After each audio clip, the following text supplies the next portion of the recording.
આપણે જે ચોમાસા દરમિયાન ગુંદાની કલમ વાળી હતી, આ જમીનથી માંડી અને ઠેઠ છોડના ડોકા સુધી 2 થી 2.5 ફૂટનો છોડ છે.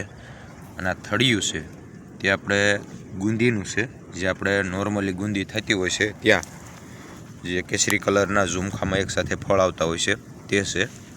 અને હજી આપણે આનું પ્લાસ્ટિક પણ કાપેલું નથી. 2 જગ્યાએ આપણે આમાં કલમ બાંધેલી હતી, એક આ જગ્યાએ નીચે અને એક આ ઉપર. આમાં આપણે ભેંટ કલમ અને એક વી ગ્રાફ્ટિંગ બંને મેથડનો ઉપયોગ કરી અને આમાં પ્રયોગ કરેલો છે. આને હવે જોકે પાણી પણ નથી મળતું અને ઓટોમેટિકલી છોડનો વિકાસ પણ ચાલુ થઈ ગયો છે.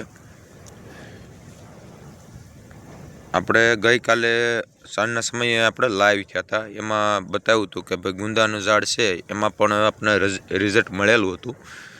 તો આ નાનો એવો છોડ છે, એમાં કેટલા ટકા રિઝલ્ટ છે હું તમને નેક્સ્ટ બ્લોગમાં અથવા શોર્ટ વિડીયોમાં બતાવીશ.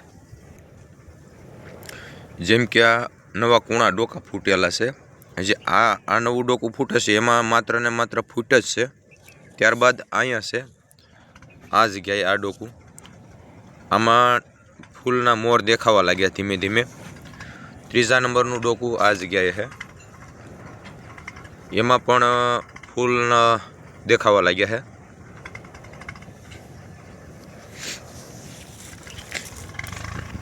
આ જગ્યાએ છે 2જા 3જા નંબરનું ડોકું, એમાં પણ ધીમે ધીમે ફૂલ દેખાવા લાગ્યા છે. પછી આ સાદી ભાષામાં મેં આને ભોરડ કહેવી છે, એટલે કે ડાળ ગૌઠી થઈ જાય એટલે આને ભોરડ શબ્દ ઉપયોગ કરવામાં આવે છે અમારી ભાષામાં. એમાં જેટલા નવા ડોકા નીકળશે, આ જેટલી આમાં આંખ્યું દેખાય છે સાદી ભાષામાં, એની જે ડોકું નીકળવાની જગ્યા હોય એને અમે આંખ કહેવી છે. અને આવી રીતે આ જે નવા ડોકા નીકળ્યા છે એમાં પણ હવે આવી રીતે ફાલ દેખાવા લાગ્યો છે ધીમે ધીમે. અને આ એક આપણે સક્સેસફુલ રિઝલ્ટ મળ્યું છે ગુંદીના ઝાડ ઉપર જે ગુંદાની કલમ વાળી છે. અને આ પણ આપણે મિત્રને ત્યાંથી જાણેલ છે. તો આનું એવું રિઝલ્ટ આપણે મળ્યું છે કે આવું કોઈ દી આપણે વિચાર્યું પણ નહોતું, એવું રિઝલ્ટ મળી ગયેલું છે.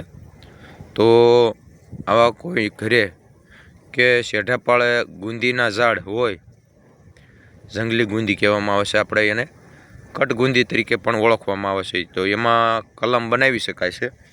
અને એનું રિઝલ્ટ તમારી સામે છે, જે મેં આ એક તમને રિઝલ્ટ બતાવ્યું છે કે કેટલા ટકાનું રિઝલ્ટ આવે છે.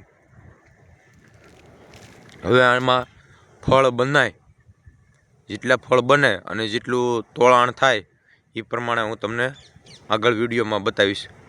તો આવા જ વિડીયો જોવા માટે આપણી ચેનલને સબસ્ક્રાઈબ કરો, લાઈક કરો અને શેર કરો, જેથી કરીને આવા અવનવા પ્રયોગ અને ઝાડ વિશે માહિતી તમને મળતી રહે. જય જવાન, જય કિસાન.